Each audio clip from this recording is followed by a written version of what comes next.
Good morning. Are you Carrington Scott? Yes, ma'am. And this is 25 DCCR 0538. Mr. Scott's charged with robbery. Mr. Burbank? Your Honor, I have reached out to Mr. Smith. I understand what's going on. Pause right here. Missing video footage? That's not just a technical hiccup. In a robbery case, surveillance video can be the difference between conviction and acquittal. No tape means shaky ground for the prosecution, and the defense knows it. Cameras were missing. Okay. The tape.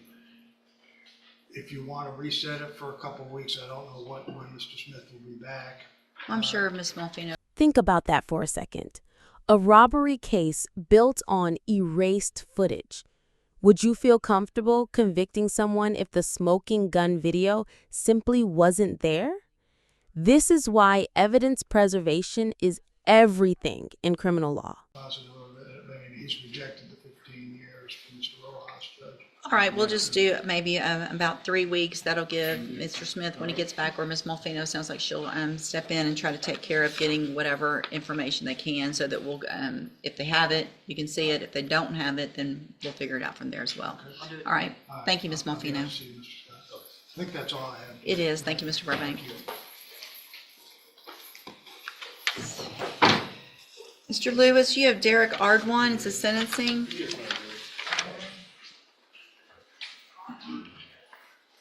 Good morning. Good morning. Are you Derek Ardwan? And Mr. Ardwan was previously in court in cause number 25 DCCR 0350, entered a plea of guilty to the second-degree felony offense of sexual assault. The agreement was for a cap of 6 years in the institutional division of the Texas Department of Corrections. I have received the pre-sentence report. Has everyone had an opportunity to review that? We have, Judge. Any additions or corrections? None from defense, other than that. Something I'll clear up my argument, Judge. Okay. Go ahead. Well, Judge, when you review the PSI, it's several times Mr. Ardwan does take responsibility for what happened, for his actions. I know there was some talk from the PSI writer that seems like he was minimizing or still deflecting some of his responsibility in what happened. I did speak with Mr. Ardwan about that. He said that toward the end of their interview, he understood more of what the PSI was saying, because there was 2 people from probation there at the time. Yes, sir. And so as the second person started to intervene, he understood. And so he totally takes responsibility for what happens. He understands the situation. He shouldn't have been in, him or the complainant, during that situation. He was going through a situation with his girlfriend. It wasn't his wife. It's not his actual stepdaughter. His girlfriend, and started getting more attention from the stepdaughter than he should have, and he went along with it. Shouldn't have, but he did. It wasn't a situation where someone was underage or anything like that. She was definitely. Notice the dissent strategy here, leaning hard on the word consensual. But legally, consent disappears the moment intoxication crosses a certain line. If someone's too impaired to agree, the law treats it as no consent at all. End of story. Nothing of force, anything was happening. To my client understanding at the time, he thought everything was consensual that was going on. It wasn't until later, until this investigation, that he realized her stance or argument of her being intoxicated to the point where she couldn't give consent, legal consent or anything during the activity. I would like to point out with him, when you look at his criminal history, he has not had any type of criminal history since 2001. So since he was in trouble that one time, or that last time there, he has done everything he can to try to keep his life on track and not revert back to any of the old activities he had when he was younger. My understanding is, he does have a lot of family support. I've been in touch with several members of his family that have reached out to me. My understanding is that the mother of the complainant is still very supportive of it.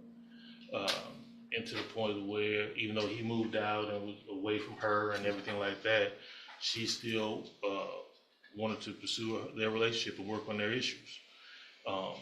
He is asking that the court consider community supervision in this situation. I think it definitely could be appropriate here in a situation where he's a registered sex offender at this point, so he will be able to get any of the attention or that he needs through any sex offender classes or through their registration, as well as I think that there's several vehicles available through probation that could help with any other additional issues that he does have. So at this point, Judge, we are asking that the court consider deferred adjudication in the situation with Mr. Hardwine. Thank you. Ms. Malvino? Judge, although the PSI reflects that they were unable to contact the complainant, the notes in the case reflect that our office has, and she seemed cooperative and wanting to go forward with the prosecution based upon that, based upon the nature of the offense, the circumstances that even Mr. Lewis himself has described with respect to, she may be considered a legal adult, but the difference in their age is quite substantial. Obviously, he took advantage of the fact that she was making bad choices with respect to drug and alcohol use and got herself in this position. So on her behalf, Judge, the state would argue for the 6 years under the cap, but defer to the court's discretion, of course. Thank you. And if I just may confirm, in case the question arises, he has already completed the sex offender registration paperwork. Oh, yes. Yeah, Yes, I think we did that at the plea. Just check. Thank you. Classic tug of war. The defense pleading for probation, the state pushing for prison. But remember, that 6-year cap is the maximum under the plea deal, not the judge's only option. The real suspense? Which direction she swings. Sounds like you got yourself in a predicament that you're way old enough and grown up to know better. She wasn't a minor. There was a lot of things that looked like they were consensual up until a certain point where y'all probably, it sounds like we're both so intoxicated, you clearly didn't know what was going on.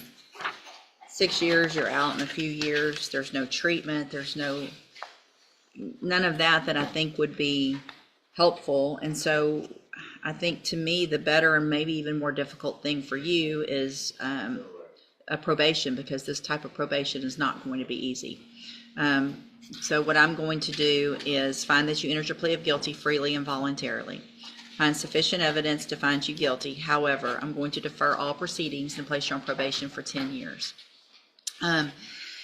There's two things that are, well, let me finish and then I'll go through some other stuff. I'm going to order a $1,000 fine. I'm going to order that you follow all of the rules and conditions of probation, and that includes entering and successfully completing a licensed sex offender program. To successfully complete the program, you also have to admit what you did. So it's very important that you get in that program, you take responsibility for your part in what happened and how you got to this position so that you're never in this position again. You're obviously already signed the paperwork and understand that you will be required to register as a sex offender. If you don't register timely, then that's a violation of your probation plus another felony offense. And so you've got to take care of everything you're supposed to while you're on this probation. So the good thing about that is it's a deferred probation and there's not a conviction. The good thing for me and potentially Ms. Malfino later is that by doing this deferred probation, that cap of 6 years is off the table. Okay, that's over today. I didn't give you prison time, so that's gone. If you violate this probation, I then have the entire punishment range, which is 2 to 20 years in prison if you violate. So there's no coming back and... And there it is. Probation, not prison. Sounds lighter, right? Wrong. 10 years of probation with sex offender registration is no walk in the park. One slip and he faces up to 20 years behind bars. That's like walking a legal tightrope with no safety net. A part of this probation is that you have absolutely no contact and no communication with the victim. And so if there's some relationship that you're still having with her mother, it cannot be at a place where she is. You cannot go to wherever she's working. If you go into a restaurant and then she comes in after you, you're the one who has to leave. It's up to you to remain away and not have any contact or communication. You understand? Yes, sir. All right. Good luck. Thank you, Mr. Lewis. Sorry, that goes with that.